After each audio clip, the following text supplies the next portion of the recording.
Dans le sillage du 15 août, fête de l'Assomption de la Vierge Marie, il y a cette fête qui viendra dans 2 jours, mais que nous anticipons dans un sanctuaire marial quand même, dès le dimanche, c'est possible.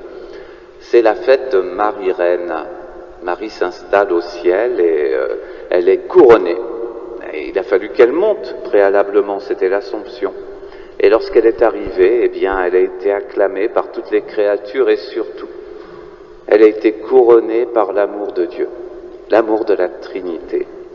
Et c'est le grand message, c'est la grande joie qui est la nôtre en ce mois d'été, qui est tout lumineux, plein de lumière. L'évangile du jour, eh bien, nous montre un état, quelque chose de très différent.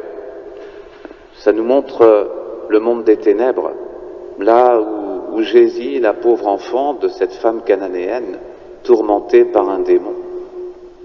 Et cette femme, eh bien, on peut la comparer un tout petit peu avec la Samaritaine. C'est sans nul doute une femme de caractère, une femme qui, par amour, eh bien, est capable de dépasser tous les obstacles. Et elle n'a pas la religion des Juifs. Les Cananéens, traditionnellement, c'est le dieu Baal. Bon, un dieu principal, mais ça en implique beaucoup d'autres. Puis c'est un dieu de la guerre, un dieu cruel. C'était le dieu de Jézabel,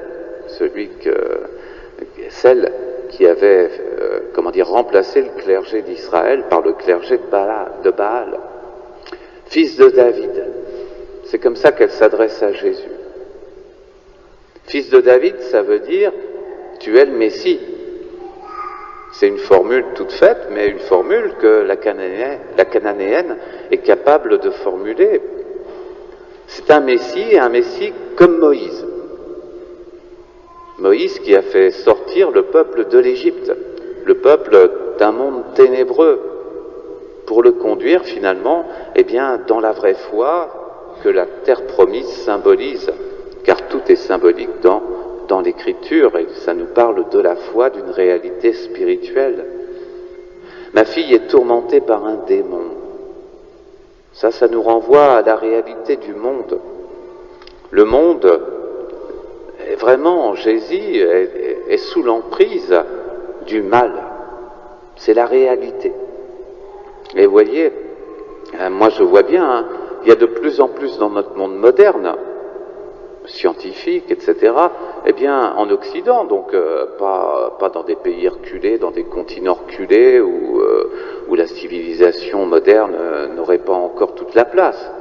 Non, en plein Occident, soit aux États-Unis, en Europe, etc., en Asie, enfin bref, eh bien, le nombre de sorciers, le nombre de mages de toutes sortes font fortune, se multiplient à une allure phénoménale. On est revenu à l'état du 1er siècle de notre ère, au moment même où cette femme suppliait Jésus de délivrer sa fille du démon. Pourquoi ? Parce que l'Occident a abandonné la foi, et quand on abandonne la lumière, eh bien il ne reste plus que les ténèbres. Et c'est une réalité.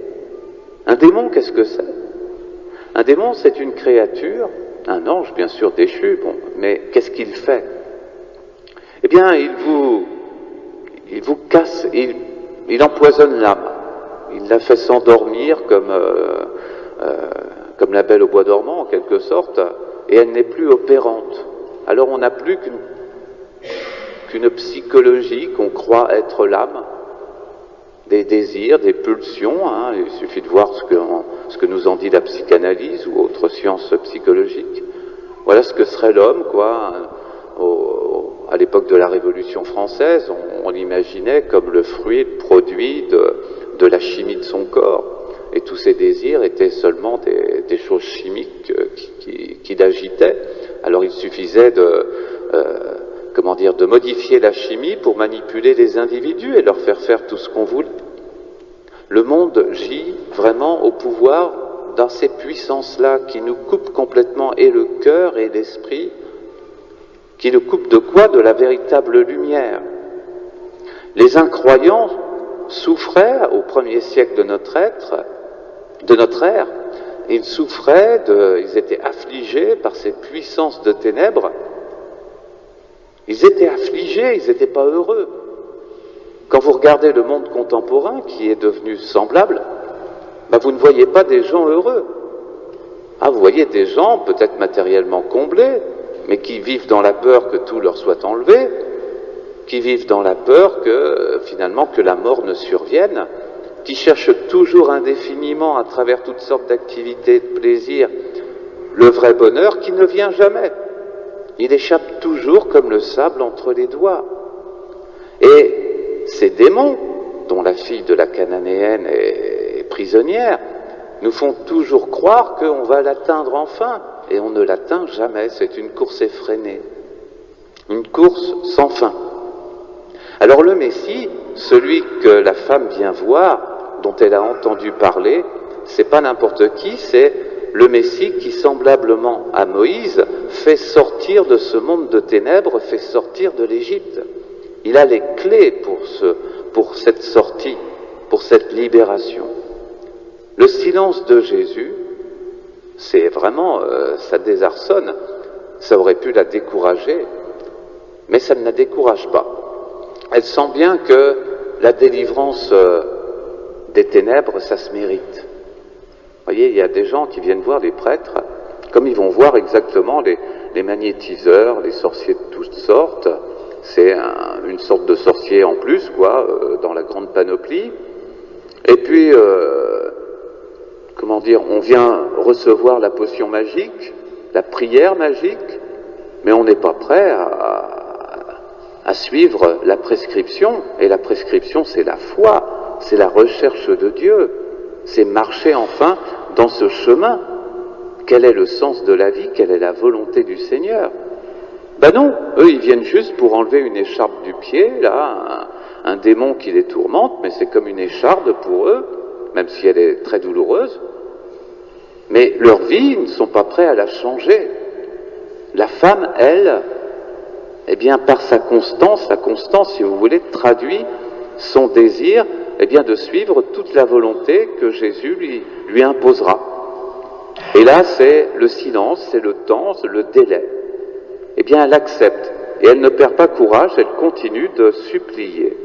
Voilà le sens du silence de Jésus. Il faut, vous voyez, créer dans l'âme, une volonté forte d'en finir avec les puissances du mal. Je vous dis, les gens, la plupart du temps, même lorsqu'ils sont affligés dans leur propre vie, n'ont pas envie de mettre fin, finalement, au règne des ténèbres. Ils ont juste envie d'être soulagés ponctuellement. Ça marche pas comme ça. Jésus ne chasse pas un démon dans ces conditions-là. Il exige que les personnes fassent une méditation sur le mal, le voient clairement et le rejettent résolument. Je ne suis venu que pour les brebis perdues d'Israël. On est quand même très étonné de ce que Jésus, souvent, exclut le monde païen de ses prédications. Ou un peu, mais pas beaucoup, vraiment. Il va dans des territoires quand même étrangers, aux confins d'Israël, mais rien de plus. Il est venu vraiment dans une nation qui avait reçu la révélation de Moïse, et il suit vraiment la logique de la révélation. Il y a une préparation à la vérité qui doit être opérée. C'est le sens de l'Ancien Testament. L'Ancien Testament ne donne pas tout. Il montre que Dieu existe. Il montre que Dieu est tout-puissant, que Dieu a une volonté sur les hommes. Mais ça s'arrête là. Il ne donne pas la force de suivre vraiment cette volonté, seulement le désir de le faire. Et les brebis perdues sont, elles sont préparées à recevoir le message de Jésus, la vraie libération. Il ne s'agit plus de sortir d'un pays pour retourner dans un autre et le conquérir, comme au temps de l'Exode. Il s'agit maintenant véritablement de sortir des ténèbres et d'entrer dans un pays qui est celui de la lumière, le royaume des cieux. Alors les brebis perdues, ce sont celles qui errent dans le désert sans trouver le chemin. Il n'y avait pas de pasteur véritable en Israël, c'est le sens des paroles de Jésus. Et qu'est-ce qu'un pasteur? C'est un homme de Dieu. C'est un homme qui peut montrer le chemin jusqu'à la porte du ciel et ouvrir cette porte. Il n'y a que Jésus qui soit le vrai pasteur. Les autres, à l'époque de Jésus, vous voyez, qu'est-ce qui fait la différence entre l'Ancien Testament et le Nouveau, la grosse différence? C'est que l'Ancien Testament ne parle quasiment pas de l'éternité. Il parle de Dieu qui est éternel, mais il ne parle pas du destin des âmes, de la nécessité d'entrer dans ce beau royaume éternellement et comment est-ce qu'on l'habitera. Ça, c'est très mystérieux pour l'Ancien Testament. Ça, c'est la grande révélation de Jésus. Notre destin éternel est le chemin à suivre pour y parvenir. Et la force de réussir à le faire. Il n'y avait pas de pasteur comme Jésus, et la femme, eh bien, le reconnaît. Le pain dont parle Jésus, le pain des petits-enfants, ça nous dit aussi qu'est-ce que doit être un croyant, un petit enfant. Jésus, c'est beau, nous regarde comme des enfants. Il faut se laisser regarder comme un enfant par notre Père qui est au ciel. Le pain, c'est la nourriture de la foi. La foi, il faut la nourrir. C'est comme le corps. La femme doit comprendre d'où vient la force de Jésus et quelle est la finalité de sa mission, la libération du mal. Vous voyez, c'est toute une catéchèse, en ramassée, bien évidemment, mais qui est faite à la cananéenne. Et parce qu'elle accepte, elle a cette humilité de la foi, qui est le propre de la foi, et elle fait cette belle confession des miettes, eh bien, le Seigneur lui donne les fruits de la foi, à elle qui n'est pas encore croyante officiellement, mais elle l'est déjà dans son cœur. Donc l'humilité, c'est le contraire de l'orgueil. Vous voyez, tous les hommes qui mettent Dieu en accusation, ah, si Dieu existait, il n'y aurait pas le mal dans le monde. Eh bien ça, c'est de l'orgueil, qu'on le veuille ou non. C'est l'esprit d'orgueil qui nous saisit, qui saisit les personnes lorsqu'elles disent ces choses-là. On ne met pas Dieu en procès. On peut dire, je ne comprends rien. Je suis une créature tellement limitée, je ne peux pas comprendre les desseins de Dieu. Donc je ne comprends pas. On ne peut pas dire, Dieu n'existe pas parce que le mal est là, qu'est-ce que tu fais? On ne peut pas accuser Dieu. Ça, c'est l'orgueil. L'humilité est la seule vertu qui nous permet d'être récompensés, d'être délivrés de ces puissances de ténèbres dans lesquelles vraiment, qui nous paralysent, qui nous empêchent d'être heureux, qui mettent sans cesse le conflit, vous voyez à Barcelone, le conflit dans le monde, sans cesse, sans cesse. Et la paix est toujours à rechercher, toujours à construire.